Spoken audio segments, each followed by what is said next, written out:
السلام علیکم ورحمۃ اللہ وبرکاتہ۔ آپ سب سننے اور دیکھنے والوں کے لیے میری اللہ تعالیٰ سے دعا ہے کہ اللہ تعالیٰ آپ سب کو صحت تندرستی والی، ایمان والی اور اسلام والی زندگی عطا فرمائے۔ تو سلسلہ حدیث میں الحمدللہ ہم پڑھ رہے تھے کتاب عمدۃ الاحکام، اور اس میں کتاب الصلاۃ اور نماز کے اوقات کا بیان۔ آج انشاءاللہ العزیز اس میں ہم پڑھیں گے لیسن نمبر 51 اور حدیث نمبر بھی 51۔ نحمدہ ونصلی علی رسولہ الکریم، اما بعد، ولمسلم ان عائشہ،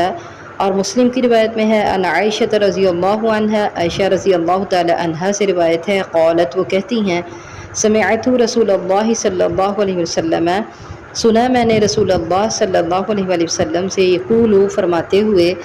لا صلاۃ، نہیں نماز، بحضرت الطعام، بحضرت حاضر ہونے سے، طعام کھانے کے، کھانے کی موجودگی میں یا کھانے کے حاضر ہونے کے بعد، ولا، اور نہ اس وقت، وہو یدافع الاخبثان، اور نہ اس وقت کہ جب باہر جانے کے لیے دھکیل رہے ہوں، وہو یدافعہ، اور دھکیل رہے ہوں اس کو، اس کو، الاخبثانی، دو چیزیں، ناپاک چیزیں، اور خبیث کی تثنیہ ہے نا، اخبثان، دو ناپاک چیزیں، اور وہ دو ناپاک چیزیں کون سی ہیں؟ بول و براز، پیشاب اور پخانہ۔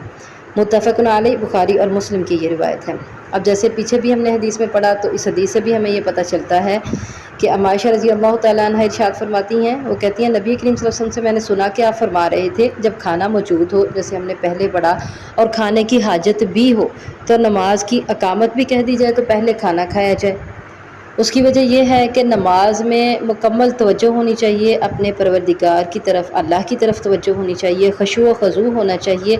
اور پھر خشوع و خضوع کا تقاضا یہ ہے کہ کسی بھی قسم کی چیز، کوئی ایسی پریشانی حائل نہ ہو، کھانا موجود ہو، سامنے پڑا ہو، اور کھانے کی پریشانی ہو کہ جلدی جلدی نماز پڑھ کے میں نے کھانا کھانا ہے، تو تب بھی نماز نہیں ہے، لا صلاۃ، نہیں نماز، یہ لائے نفی جنس ہے لا۔ اور اسی طرح بول و براز، یعنی پیشاب اور پخانے کی اگر حاجت ہو اور انسان اسی حالت میں وضو کرے اور نماز پڑھنے کے لیے کھڑا ہو جائے، تو کیا ہوگا؟ اس کا دھیان مکمل طور پہ اس طرف ہوگا کہ اس کو حاجت ہے واش روم جانے کی، اور جب تک وہ اپنی حاجت کو پورا نہیں کرے گا تو اس کی توجہ اسی طرف رہے گی۔ تو اللہ تعالیٰ یہ چاہتے ہیں